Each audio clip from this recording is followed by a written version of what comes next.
he made it even worse. Oh no.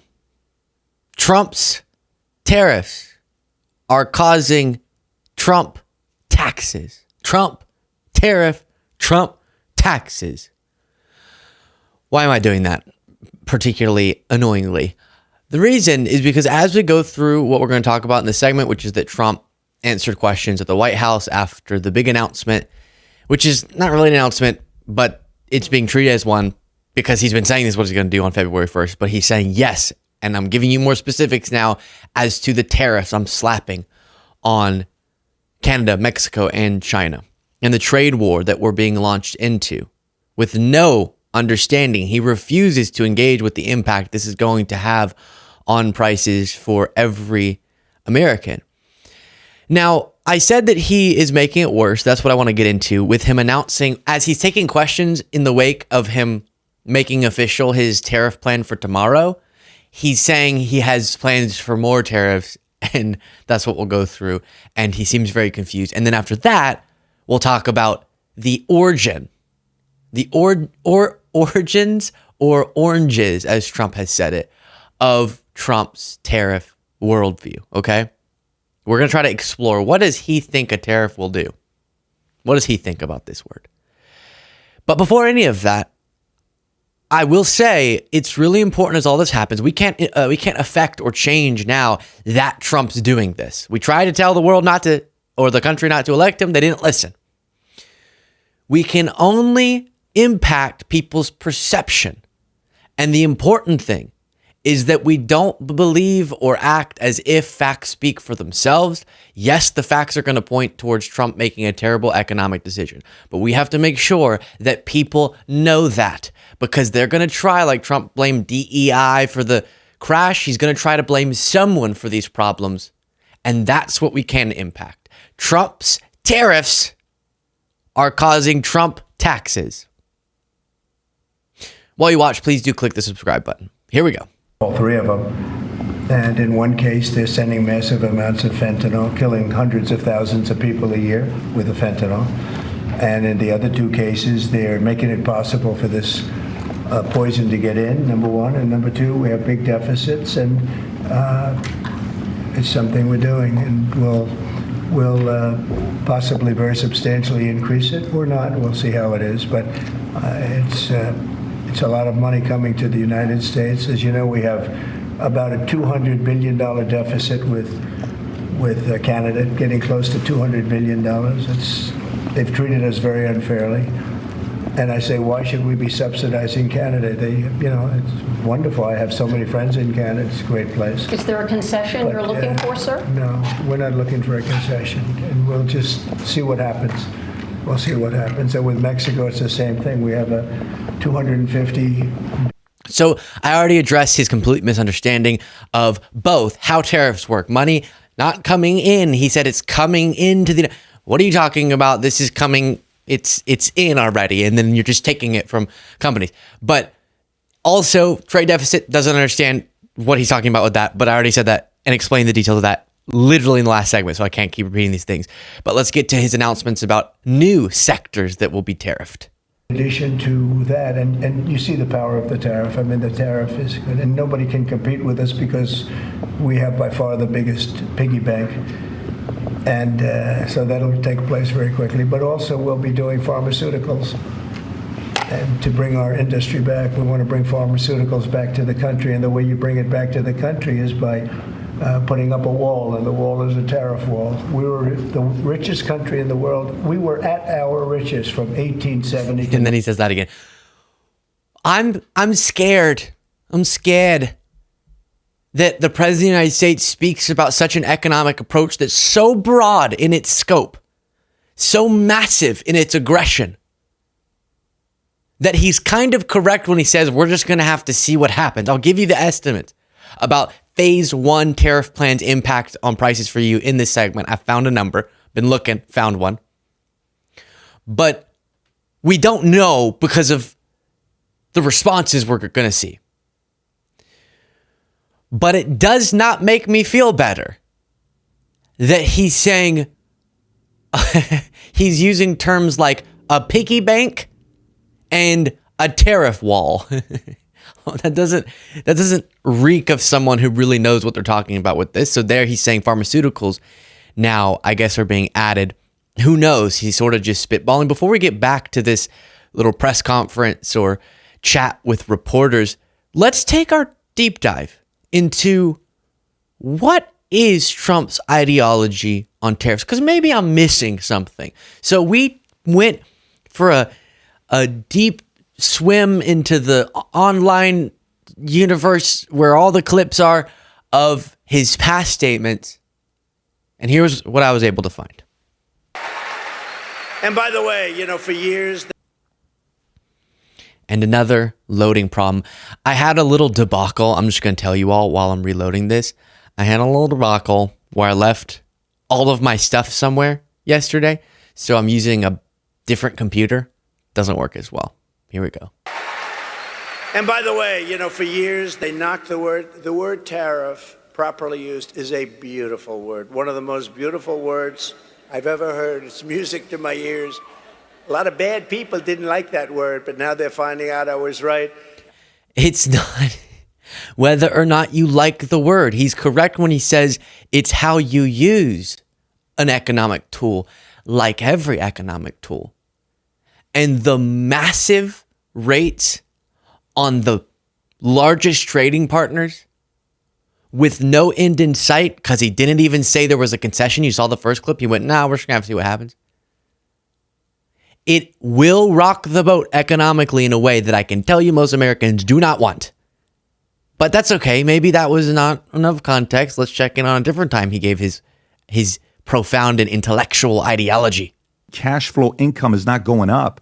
Middle Americans may be like, I can't afford to do this. Yes, we'd love to have it made in America, but a regular person making $55,000, you can afford this. So how do you balance and manage tariffs so the average person is not affected by it? Please. So everyone, just for a second, before I play the rest of just he's going to drop a lot of knowledge on you. So get ready, sort of clear the cache.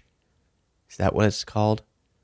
Clear the RAM in your mental computer and get ready. But before I do that, so let me just say, already tariffs, because to me, I think it's the most beautiful word in the dictionary. More beautiful than love, more beautiful than any word I know. That really clarifies it for us. Launch us into a trade war with our three biggest trading partners. One that no one's going to win, but everyone's going to lose. In the name of a word you find beautiful. Luke, you're only showing 30-second clips. Give him a second. All right, here's a different time. And the Committee for a Responsible Federal Budget, which is a bipartisan outfit, put out some predictions the other day. If you add up all the promises you've made, and your plans would add $7.5 trillion to the debt. That's more than twice the total for Vice President Harris. You're on course to push up debt up to 150% of GDP. This is a very business-like audience. Why should they trust you with that? Because we're about growth. She's got no growth whatsoever. And we're all about growth. We're going to bring companies back to our country. We look at, even today, as I was driving over, I see these empty, old, beautiful, like steel mills and factories that are empty and falling down. Some have been converted to senior citizens' homes, but that's not going to do the trick. And we're going to bring the companies back. We're going to lower taxes still further for companies that are going to make their product in the USA. We're going to protect those companies with strong tariffs, because I'm a believer in tariffs. I'm not sure that you are. I don't think you are, but I congratulate you on your career. But to me, the most beautiful word in the dictionary is tariff. And it's my favorite word. It needs a public relations firm to help it, but to me it's the most beautiful word in the dictionary. Tariffs, do you think that will bring in the revenues? To use another bipartisan group, Pearson Institute, they say they only bring in $200 billion. That is that's barely the cost of two of your promises. Yeah, but that's like, for what company are you talking about? Who is the money coming from? Who is the money coming from? U.S. companies. All right. And sometimes that's a worthwhile tax. It can impact supply chains, and it can be an economic threat to leverage in negotiations. But number one, he explicitly got asked, what do you want to see to stop this? And he said, something border. And number two, wielding this authority in the way that he is. It's kind of like how we talked about with pardons. The defense from some Republicans was, well, Trump has pardon power, so what's the problem? Well, yeah, he has the power to do it. And sometimes you can use pardons for great things. But it's how you use it, what you use it on. The scale, the approach, the time frame, the country, the industry, the product, etc. And Trump is detaching from any targeted approach and saying, no. I just want to play a game and see how much I can raise prices through this policy. Luke, you only showed 3 clips. Was it 4? Show us another. All right, fine. But it's got a bad image. It needs you to fix the image. A tariff, we stop wars with tariffs. I mean, I had cases where I told a country they were being very aggressive with another country. It had nothing to do with us. I just don't like seeing dead people, okay? And they were going to go to war. And I said, if you go to war, and they do a lot of business with the United States, I'm putting 100% tariff on everything you do. It is a tragedy. And leave this up on screen, Jaden. Maybe even full screen it for the good people. It is a tragedy what Trump's doing here. Also a tragedy is that posture. My goodness. His chin is out ahead of his stomach. That cannot be good for your spine. Any business you do with us, no, this has nothing to do. I said, it does have. I stopped a war. Will I get Nobel Prizes? Never. I mean, look what we did with the Abraham Accords, how good that was. But you can stop wars with tariffs. The word tariff, if properly used, not stupidly used. You know, I'm sitting here contemplating what I just said. Our chins are usually out in front of our stomach. Okay, I get it. But you see what I mean. He's just sort of slouching. But we used them, and that was when our country was the richest. And, you know, a lot of people say, well, but you had the Depression in Well, the tariffs were put on in 1932. The Depression had long started. We went to the income tax system. We would be able to cut taxes for the people in this country and charge other countries for the use of our country, for the pillage of our country, for the taking of our... Larry Kudlow. No, not Larry. We're not charging... You get it. I don't need to explain that again. Before looking at the numbers on how this could impact all of you, here's him announcing, with what we started with, more sectors that he's going to apply these to. Eventually, we're going to put tariffs on chips. We're going to put tariffs on oil and gas. That'll happen fairly soon. I think around the 18th of February. And we're going to put a lot of tariffs on steel. We already have tariffs on steel, and we've saved our steel industry, but that was relatively small compared to what it'll be. But we're going to be putting tariffs on steel and aluminum and ultimately copper. Copper will take a little bit longer. And that'll happen pretty quickly. It'll mean it'll be a great boost for our steel industry. It'll make our steel industry very strong. If I didn't put the tariffs on years ago on steel, which actually Biden left because there was so much money that they couldn't do anything about it, I think we would have lost. We wouldn't have one steel mill in this country if I didn't do that. We saved the steel industry. So again, the trade-off, this is just the trade-off put simply. Pay more, maybe have more of that thing, maybe a decade from now, made in the US, but most likely just outsource somewhere different. Just not Canada or Mexico. Okay? There's a lot of the stuff that the tariffs are being applied to as well aren't things that we have at all a supply chain for. Or we don't even have conditions in this country such that, like with certain food products, such that it'd be realistic that we could scale up that production. So pay more, and with his proposal, way more for the outcome of supply chain adjustments. But when you cannot articulate because you don't understand it, Johnny, what the supply chain adjustments would actually logistically look like, all you get is more expensive. And for folks of privilege, this won't be a big deal. But the people who, we talked about that teacher that's still sticking with me, that is in a low-income community, a rural Trump hardcore MAGA community, and doesn't believe Trump will do some of these things to her. But initial estimate, without any retaliation from the countries, which there's going to be retaliation. So this is before. This could double, triple, quadruple.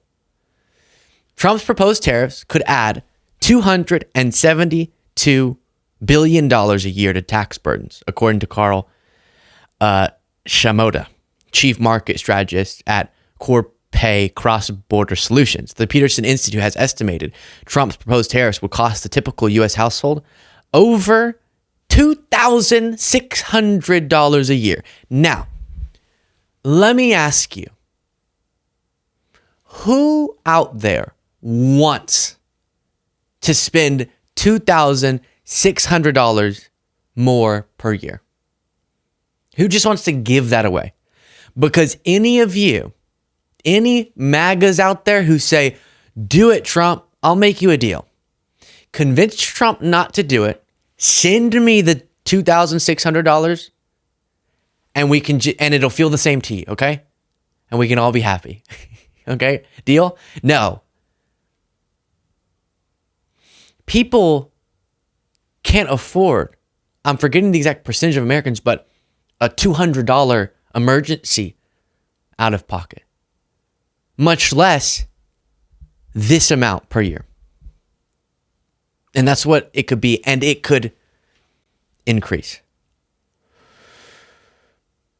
But no need to fear, because he'll solve that with this. Etc., all forms of medicine and pharmaceuticals. And we'll be doing, very importantly, steel, and we'll also be doing chips and things. So this seems to be a repeat of what we already saw, but lots of announcements there about how many things he's going to do, and the reaction could be devastating because it compounds, right? We do this, China says, well, to punish you, we're going to do this, then Canada cuts off some particular product, making it more expensive. Then they add their own tariffs. Then Mexico does it. And then now we got to go more because Trump's a big boy and he's strong and he's not going to let anyone push him around.